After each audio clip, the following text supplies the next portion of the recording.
À Montréal ce soir, un artiste hors norme fait vibrer la scène urbaine. Simon-Yann Duquette, alias Rap Predator ou encore Quantum Comic Book God, attire l'attention avec ses...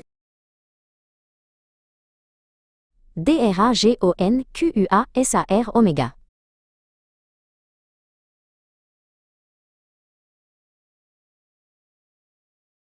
Au cœur de la nébuleuse d'ébène se dresse une curiosité spatiale, la boutique de l'infini. Son entrée n'est pas une porte, mais la gueule béante d'une tête de cyborg extraterrestre dont les câbles pendent comme des racines cybernétiques. Cypher, un pilote d'élite au sang-froid légendaire, s'avance vers ce seuil grotesque. Il ajuste sa casquette de collectionneur, dont la visière projette des flux de données tactiques sur son iris. Ici, la gravité n'est qu'une suggestion et les objets flottent dans un balai de néons et de souvenirs oubliés. À l'intérieur, les rayons défient les lois de la physique. Cypher tend la main vers une VHS holographique dont la jaquette semble suinter une énergie sombre. À peine ses doigts effleurent-ils le plastique vintage qu'un frisson parcourt la pièce. Zenko, un esprit kitsune astral aux queues de flammes bleues, se matérialise dans un tourbillon de particules. L'animal de légende grogne, ses yeux fixés sur l'objet qui vibre d'une intention malveillante. Le temps se fige, et les murs de la boutique commencent à se dissoudre pour laisser place à une arène de combat simulée. La simulation s'active avec une violence visuelle inouïe. Devant Cypher surgit le DRAGONQUASAR Oméga. Ce n'est pas une simple machine, mais une bio-IA vivante, une merveille de technologie organique. Ses écailles d'obsidienne absorbent la lumière ambiante, tandis que son moteur de pulsar, logé dans son poitrail, bat comme un cœur de feu. Cypher pose sa main sur la carrosserie tiède et pulsante. Le lien s'établit instantanément. L'homme et la bête de métal ne font plus qu'un dans ce cauchemar technologique. Protocole de combat engagé, murmure une voix dans l'esprit de Cypher.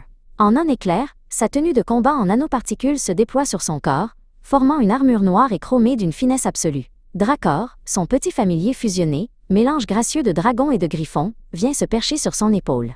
Les ailes de Dracor scintillent de reflets métalliques, prêtes à projeter des ondes de choc si l'ennemi approche de trop près. Le cockpit du dragon quasar s'ouvre, invitant Cypher à prendre les commandes de la réalité. La simulation génère des adversaires issus des tréfonds de l'horreur spatiale. Les Gore Stalkers. Ces créatures grotesques, au corps de chair synthétique déchiré et aux membres multiples, se jettent sur le véhicule. Cypher active les systèmes de défense, et des lasers violets découpent l'obscurité avec une précision chirurgicale. Les couleurs sont saturées, presque viscérales, rappelant l'esthétique crue des vieux magazines d'horreur. Chaque impact provoque des gerbes d'étincelles et de fluides cybernétiques dans une danse macabre. Le DRAGONQUASAR Oméga rugit, un son qui déchire le tissu même de la simulation. Il s'élance à travers un canyon de gratte-ciel en ruine, ses écailles d'obsidienne frottant contre le béton, avec un réalisme terrifiant. Cypher pilote avec une aisance divine, utilisant l'IA pour anticiper chaque mouvement ennemi. Le véhicule bio-IA déploie des nageoires de plasma pour stabiliser sa course folle. Ils ne sont plus dans une boutique, ils sont au centre d'une guerre pour la survie de la conscience.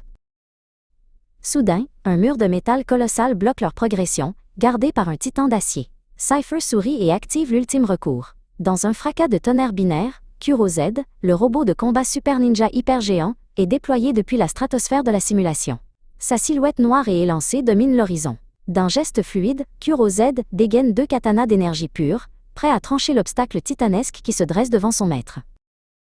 Kuro Z s'élance avec une vitesse incroyable pour sa taille, découpant le titan d'acier en segments parfaits. Des explosions de pixels et de fumée noire remplissent l'écran de la réalité.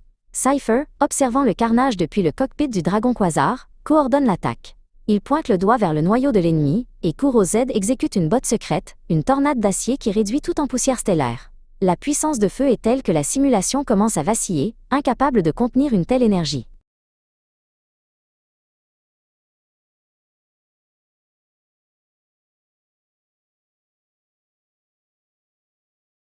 Zenko et Dracor joignent leurs forces pour porter le coup final.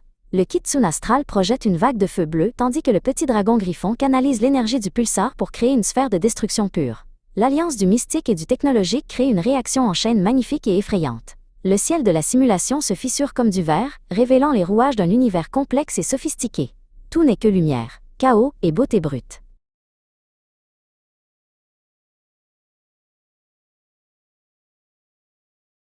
L'explosion finale ramène Cypher au centre de la boutique de l'infini. Le silence est revenu, mais la poussière de la simulation flotte encore dans l'air défiant la gravité. Zenko est assis à ses pieds et le DRAGONQUASAR Oméga est redevenu une miniature de collection sur une étagère, ses écailles d'obsidienne brillant doucement. Cypher remet sa casquette droite, un éclat nouveau dans le regard. Il sait maintenant que les objets qu'il collectionne ne sont pas des souvenirs, mais des armes pour les guerres à venir.